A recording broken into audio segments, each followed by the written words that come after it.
بسم اللہ الرحمن الرحیم۔ السلام علیکم ورحمۃ اللہ۔ شہباز حکومت کی جانب سے ایک بار پھر سے آئی ایم ایف کے سامنے گھٹنے ٹیک دیے گئے ہیں اور آئی ایم ایف کے بار بار ترلے اور محنتیں کی جا رہی ہیں کہ آپ ہمیں قرضہ دیں قرضہ دیں قرضہ دیں، لیکن وہ قرضہ دینے کو تیار نہیں ہیں۔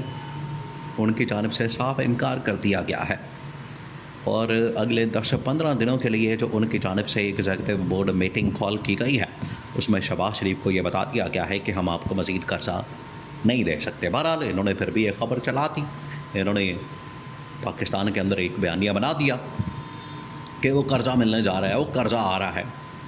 آپ اندازہ کریں کہ ایک ملک جو پہلے ہی اتنا مقروض ہے، قرضوں کے اندر ڈوبا ہوا ہے، اس کے اوپر اتنا قرضہ چڑھا ہوا ہے۔ آپ اسی کی مثال ایسے لے سکتے ہیں کہ ایک شخص وہ پہلے اتنا مقروض ہے، اس کے گھر کے دروازے کے باہر اتنے لوگ موجود ہیں قرضہ لینے کے لیے، ہر روز یہ دروازہ کھڑکا رہے ہیں، اس کی جان کھا رہے ہیں کہ بھائی ہمیں ہمارا پیسہ واپس کر دو۔ آپ اس شخص کی تعریف کریں گے یا اس سے کہیں گے کہ یہ بڑا بدترین شخص ہے؟ تو یہی حال ان لوگوں نے کر دیا ملک کا کہ قرضے کے اوپر چل رہا ہے، مزید قرضہ لے کے اس کے اوپر بڑے خوش ہو رہے ہیں، جیسے کوئی نے کشمیر یا فلسطین فتح کر لیا۔ عمران خان نے آج سے 2.5 سال پہلے یہ پریڈکشن کر دی تھی کہ یہ پاکستان کو عالمی اداروں کے چنگل میں پھنسا دیں گے، جکڑ دیں گے، وہاں سے نکلنا پاکستان کے لیے بڑا مشکل ہو جانا ہے۔ وہی ان لوگوں نے کیا، پاکستان کو جکڑ دیا، پاکستان کو پھنسا دیا، پاکستان کو اس چنگل کے اندر، اس دلدل کے اندر دھنسا دیا اور وہاں سے پاکستان نکلنے کا نام نہیں لے رہا۔ اب آپ اندازہ کریں کہ شہباز شریف اچانک سے منظر عام پر آتا ہے، اچانک سے، اور آ کے ایک تقریر کرتا ہے۔ تقریر کے اوپر بھی ہنسی آتی ہے، عالمی دنیا کو کہہ رہا ہے۔ آپ اندازہ کریں کہ یہ کوئی شخص سوچ سکتا ہے؟ عالمی دنیا کو کہہ رہا ہے کہ ہمارے قرضے معاف کر دیں۔ یہ ایسا ہی ہے کہ آپ کے گھر کے باہر آپ نے اتنا قرضہ لیا ہوا ہے، آپ کے گھر کے باہر لوگ کھڑکا رہے ہیں، دروازہ کھڑکا رہے ہیں اور آپ کو کہہ رہے ہیں، آپ کے گربان پکڑے ہیں، آپ سے لڑائی جھگڑا کر رہے ہیں، آپ ان کو کہہ رہے ہیں کہ ہمارے قرضے معاف کر دیں کیونکہ میں قرضہ واپس نہیں کر سکتا۔ وہ تو پھر کہیں گے کہ پھر آپ نے قرضہ لیا کیوں؟ اب شہباز شریف تقریر کر رہا ہے عالمی دنیا سے، آئی ایم ایف سے، ورلڈ بینک سے، اور دنیا سے یہ ترلے کر رہا ہے ہمارے قرضے معاف کر دیں۔ کیوں؟ کیونکہ ہمارے ملک میں اندر وہ 2 سال پہلے سیلاب آیا تھا اور سیلاب نے جو ہے بڑی تباہی اور بربادی پھیری ہے۔ سیلاب تو اصل میں آپ کی گورنمنٹ ہے، یہ سیلاب ہے جو آپ کی گورنمنٹ کی صورت میں آیا۔ سیلاب تو یہ ہے جس نے ملک کا بیڑا غرق کر دیا، ملک کی اکانومی کو تباہ و برباد کر دیا، عوام کو مہنگائی بے روزگاری کے اندر پھنسا دیا۔ سیلاب یہ ہے جو آپ کی حکومت کی شکل میں آیا، ببلو ڈبلو کی شکل میں آیا، جنہوں نے یہاں سے پیسہ لوٹا، لوٹ مار کی ہے اور اربوں ڈالرز کے لندن کے اندر فلیٹوں کے اندر رہ رہے ہیں۔ جس عمر میں ایک عام پاکستانی کا 18 سال کی عمر میں اس کا آئی ڈی کارڈ نہیں بنتا، یہ ارب پتی بن گئے، یہ اربوں کے مالک بن گئے۔ یہ ہے سیلاب، اور باہر کی دنیا سے اپیل کر رہا ہے شہباز شریف کہ ہمیں وہ قرضہ معاف کر دیں۔ وہ پاگل ہیں؟ آپ کے قرضے معاف کر دیں۔ آپ جو لوٹ رہے ہیں، یہاں قرضہ آتا ہے، ادھر سے آپ اس کو نکالتے ہیں، اپنے بینکوں کے اندر منتقل کرتے ہیں اور لوٹ مارا کرتے ہیں۔ ان کو پتہ ہے کہ یہ لوٹ مارا، یہ جو سارا کچھ چل رہا ہے یہ آپ کے بینکوں کے اندر جا رہا ہے، عوام کے اوپر نہیں لگ رہا۔ عوام کے اوپر تو 1 روپیہ نہیں لگا۔ تو یہ ملک کون چلا رہا ہے؟ یہ آئی ایم ایف چلا رہا ہے۔ اب آئی ایم ایف جو ہے پاکستان کے اندر پولیٹیکل اسٹیبلٹی کی ڈیمانڈ کر رہا ہے، پولیٹیکل اسٹیبلٹی چاہ رہا ہے کہ ہمیں پاکستان میں پولیٹیکل اسٹیبلٹی چاہیے۔ اگر آپ پولیٹیکل اسٹیبلٹی نہیں لا سکتے تو پھر پاکستان کی حکومت کی جان چھوڑ دیں، پاکستان کی جان چھوڑ دیں۔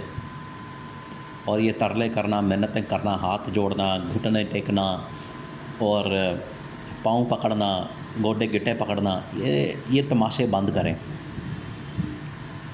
عمران خان دیکھیں، آج جو حقیقی آزادی کی جنگ لڑا ہے وہ یہی ہے، ہم کوئی غلام نہیں ہیں، ہم آزاد قوم ہیں۔ آزاد قوموں کی طرح ڈیل کریں گے، آزاد قوموں کی طرح بات کریں گے، آزاد قوموں کی طرح۔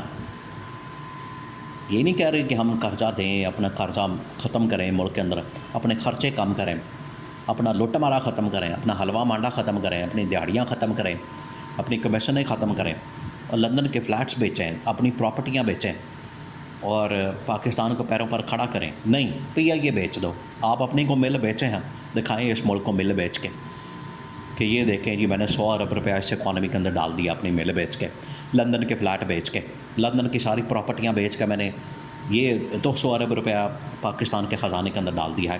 کر کے دکھائیں، ہمت کریں. وہ پی آئی اے بیچ دیں اور اسٹیل مل بیچ دیں اور فلانا ادارہ بیچ دیں اور فلانا ادارہ بیچ دیں. آپ اپنا ادارہ کوئی بیچ کے دکھائیں. تو اب حال یہ ہے، عمران خان نے کہا تھا کہ یہ اپنے ہی صرف دولت بناتے ہیں اور ملک کی دولت کھاتے ہیں. خیر انہوں نے تو بڑا مشہور ایک نعرہ بھی چلا دیا تھا کہ کھاتا ہے تو لگاتا بھی ہے. یہ جو ڈرامہ انہوں نے پچھلے 45 سال سے چلایا، کھاتا ہے تو لگاتا ہے، اس نے ملک کا بیڑا غرق کیا ہے. بھئی آپ کے باپ کا پیسہ ہے کہ جو آپ کھا جائیں، لگاتے ہیں تو یہ عوام کا پیسہ ہے، عوام کے اوپر ہی لگانا ہے، آپ کے باپ کا پیسہ نہیں ہے. تو عمران خان نے ان کو یہ کہتا تھا. اب یہ آئی ایم ایف نے بار بار ان کو ڈیمانڈ کی ہے پاکستان میں پولیٹیکل اسٹیبلٹی کی، پاکستان میں عمران خان کی رہائی کی اور رہائی کے بدلے میں اور اصل مینڈیٹ والی حکومت کی. یہ ہے اصل میں ان کا مطالبہ اور ڈیمانڈ کہ پاکستان میں اصل مینڈیٹ والی حکومت چاہیے ہمیں. اور اصل مینڈیٹ والی حکومت کون سی ہے؟ عمران خان کی، پی ٹی آئی کی. جتنی دیر تک وہ نہیں آئے گی اتنی دیر تک پاکستان میں استحکام نہیں آ سکتا. یہ ان کو بتا دیا کیا. شہباز شریف نے بڑے ترلے منتیں کیے، ہاتھ جوڑے ہیں، گھٹنے ٹیکے ہیں، اس کی جانب سے سب کچھ کیا جا رہا ہے. ہو سکتا ہے وہ پیسہ تیلا بھی دے دیں کوئی، لیکن قرضوں کے اوپر بھی کوئی ملک چلتا ہے، قرضوں کے اوپر بھی کوئی اکانومی چلتی ہے، قرضوں کے اوپر بھی کوئی معیشت چلتی ہے. یہ اس طرح سے ملک چلانا چاہ رہے ہیں اور اس طرح سے نہ تو ملک چلتا ہے نہ گھر چلتا ہے. اسٹیبلشمنٹ اس وجہ سے بڑی پریشان ہے. اسٹیبلشمنٹ اس وقت جنرل عاصم منیر جنہوں نے خود بھی آ کے بڑی محنت کی، کوشش کی، ایس آئی ایف سی بنا دو، یہ بنا دو، وہ بنا دو. 1 روپیہ نہیں پاکستان کے اندر آیا. کیوں نہیں آیا اور کیوں نہیں آ سکتا اور نہ ہی آئے گا؟ کیونکہ پاکستان کے اندر سیاسی اسٹیبلٹی نہیں ہے. جتنی دیر تک وہ نہیں ہوگا، استحکام نہیں ہوگا، ملک کے اندر اصلی مینڈیٹ والی حکومت نہیں ہوگی، اس کی پالیسیز نہیں ہوں گی، ملک کے اندر جمہوریت نہیں ہوگی، انسانی حقوق بحال نہیں ہوں گے، آئین اور قانون کی بالادستی اور حکمرانی نہیں ہوگی، ملک کے اندر انسانی حقوق بحال نہیں ہوں گے، جمہوریت نہیں مضبوط ہوگی، اتنی دیر تک پاکستان میں بقول عمران خان کے ترقی اور خوشحالی صرف ایک خواب رہے گا.